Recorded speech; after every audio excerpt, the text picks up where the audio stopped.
Magandang hapon sa inyo lahat. Ito po si Herbert Curia, author-promoter ng Human Rights Promotion. Ang boses ng Human Rights Promotions. Sa malayang demokrasyang ito kaakibat ang ating pananalig sa ating banal na Panginoon Diyos, banal na Panginoon Kristo, at gabayan ng kaliwanagan ni Bandal Santa Maria mula sa isyong ating nakalap at nagbabantay sa mabuti pong mahala, patas na hustisya at karapatang pantao. Ay hinggil sa issue ng We-Boys government support on affected families and areas of severe tropical storm Opong. Sinalanta ng bagyong Opong ang ilang area sa ating bansa, partikular sa Bicol at Visayas, Mindoro at Southern Luzon, at maging Metro Manila, etc. etc. So, maraming nasalantang area at kabahayan at maging government or public property at linya ng mga kuryente. Yan. Maraming nasa evacuation center at nasagip ng ating mga kawani ng pamahalaan mula PCG at iba't ibang rescue operations. So ito yung ating tinungayang issue o nakaraang bagyo nitong nakaraang araw o kahapon lang siya umiksit sa Philippine Area of Responsibility. Pero maraming sinalanta itong Opong na to at gayon din yung Nando. So, dalawang bagyo agad ang puminsala sa ating bansa after noong September 21 rally.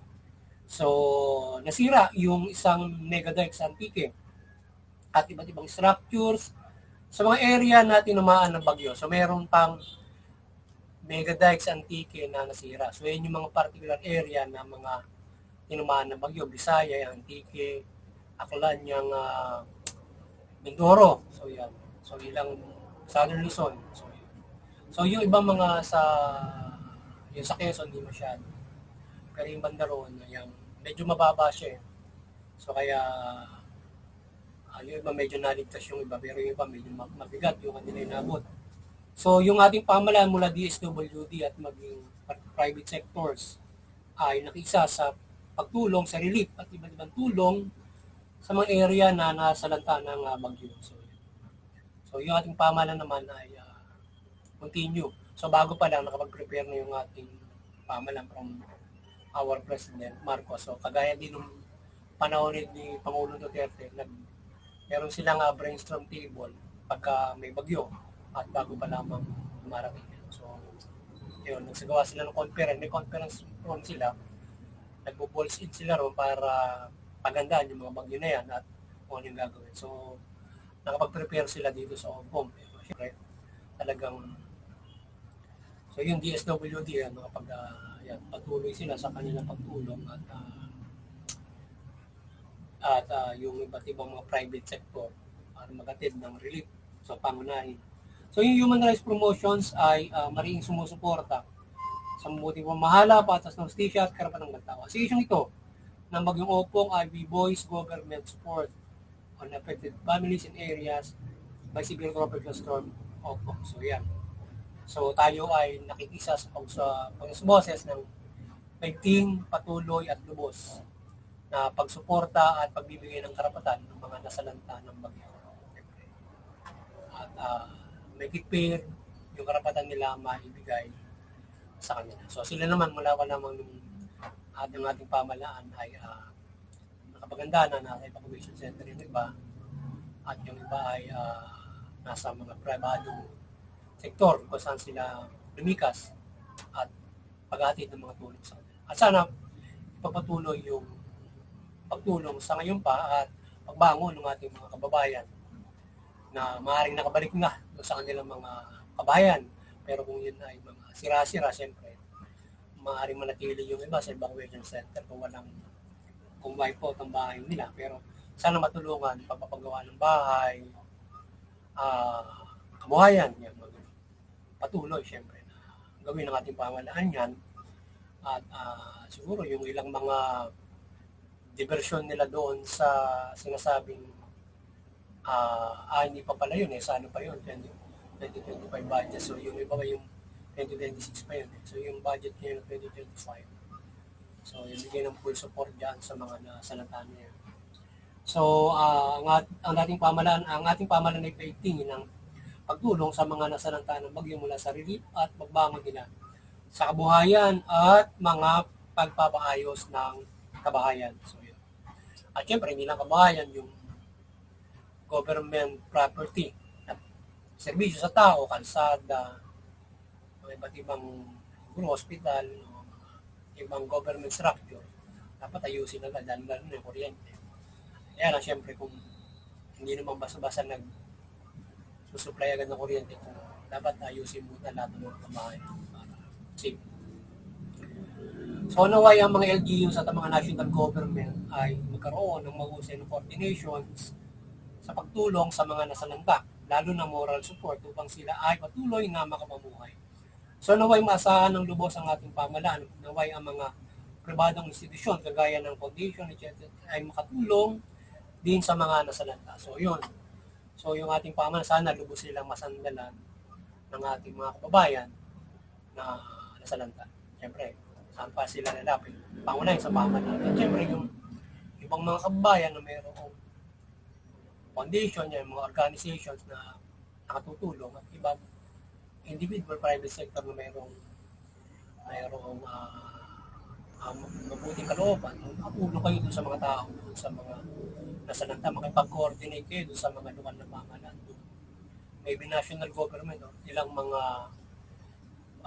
yung kagaya ng mga foundations na para doon makonsolidate nila yung pagtulong nyo sa kanila roon para may tulong doon sa mga tao nila. Siyempre,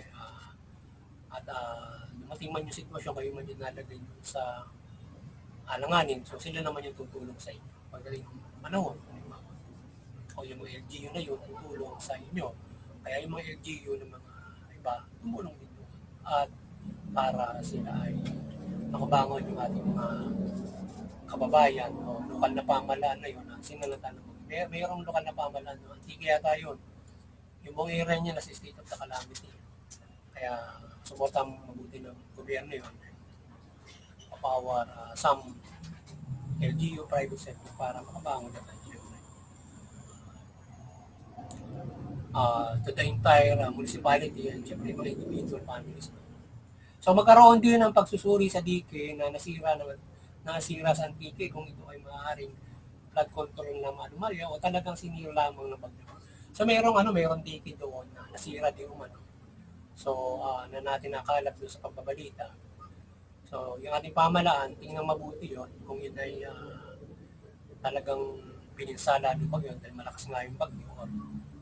Kaya napinsala ay dahil ito ay substandard or whatsoever. So tingnan kung yun ay medyo may kahalong anomalies. Sana yung ating pamahalaan ay tingnan yung mga ganong klase ng mga at tingnan mabuti kung alin yung mga i-assess nila, suriin kung alin yung mga area na binabaha na walang flood control project o na maaaring nagbigay ng pagdulot ng peligro sa mga tao. So kung hindi naman siguro ay nagiging normal siyempre sa ating bansa yung ganyang mayroong bumaba dahil siyempre nga bagyo yan, malaking may mga dalang mga ulan. So usual na tataas yung tubig. Pero at a particular bababa na siya.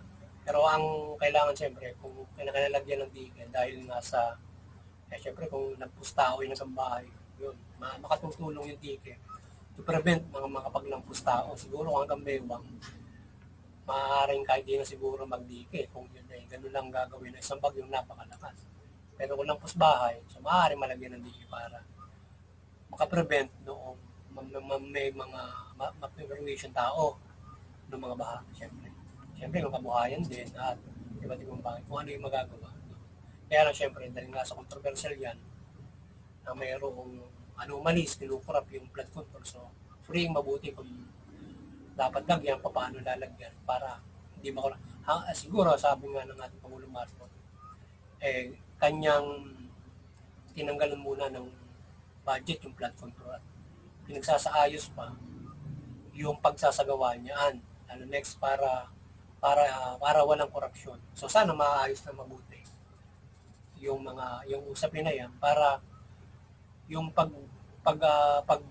lalagay ng proyekto muli niya ay swak na talagang dapat. Di kalidad at talaga naiilagay. So, at protektahan yung mga tao from that kind of dito nga sa ating global warming. So tayo ay nag-adaptation or ina-adapt na natin yung global warming at o tayo ay sumasabay o tayo ay umaayon na mayroon tayong ganyang dahil nga sa matagal yung restoration, dahil nga yung matagal ang restoration pa niya para tayo ay makakope up sa dating pagkaraniwan. So kahit naman noon, walang global warming pa, mataas na rin yung mga baha dito sa atin. Bagyuhin ng ating bansang ito. So ngayon, kailangan talaga yung mga ganyan, makaligtas ng buhay. Pero ngayon, may global warming, tas lalong nadodoble yung hanggang tuhod mo, hanggang tiyan mo na. So yung hanggang tiyan mo, tapos bahay na. So dahil nasa global warming. So kaya, kung i-adapt, mag-mitigate, kailangan ng mga ganyan para makasabay. Kasi mga problema tayo sa kabuhayan, buhay ng tao, tamang buhay ko. Dahil nga sa laging bumabagyo, 26 na bagyo, maaaring tumama, palaging ganun. So, naantala yung buhay because of mga bagyo mga ganyan. So, yan. So, maraming mga as usual at naway magkaroon ng assessment ang ating pamahalaan sa mga binaha upang malaman kung ito ay may flood control na nasira o dapat lagyan ito, kagaya nitong nasa TV. So,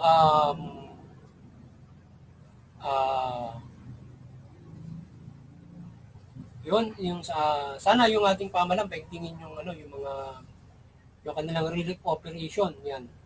At para siguro sa ngayon maraming nangailangan pa rin ng relief doon. Hindi pa siguro normal yung yung trade doon na lalo na doon sa mga sobrang nasalanta. So kanilang puspusin yung pag-distribute ng relief. Dahil yung pangunahing pangangailangan sa mga bagyo, relief kasi yung trade. Kahit ang dami mong pera na isalba, kung nailagay mo sa lahat sa bagyan, or nasa bangko, hindi ka rin makakakain kasi nga wala kang mabibilhan. So kaya kailangan ng pangunahing relief food para matulungan yung mga tao, mga nasalanda. So yan. So muli ating dalangin ang kaligtasan ng marami sa mga nasalanta at makabalik sila ng mabuti sa kanilang mga bahay at makaahon sa kanilang pamumuhay. So yan, dalangin natin yung kaligtasan ng mga nasalanta. Sana yung iba, hindi sila magkasakit, yung post damage, sakit, mga leptospirosis, mga ganon, or iba't ibang mga sakit na maaaring makuha nila.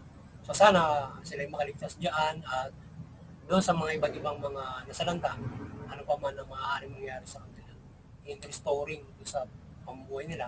So makabangon sila ng maayos sa tulong ng Panginoon Diyos from the guidance sa ating government at mga tao na makatutulong sa kanilang pag-ahon. So muli ay maliwanagan ng ating Banal na Santa Maria ang sambayan ng Pilipino. Mula pamahalaan at mga Pilipino, yung pamahalaan, mamahalan ng mabuti, matuwid. Tugunin yung karapatang mga tao, kung payaran ng patas ng hustisya. Iwasan yung pang-aabuso, korupsyon, pang-aapi. At yung mamamayan naman, ay iwasan yung paglabag sa batas, paglaban sa pamahalaan. Salig, suportahan yung mabuting pamamahala, patas ng hustisya, karapatang pantao, at tayo ay makapamumuhay ng mapayapa, maunlad, ayon sa karapatan. So, higit sa lahat, makakapanampalataya tayo ng lubos sa ating banal na Panginoon Diyos kung tayo ay maunlad, mapayapa. Yun. Muli, magandang hapon sa inyo lahat. Sana nakapagsaboses na naman ng human rights promotion sa kung ito hinggil sa karapatan ng natin lahat mula dito sa itong issue ng mga bagyo. Yan.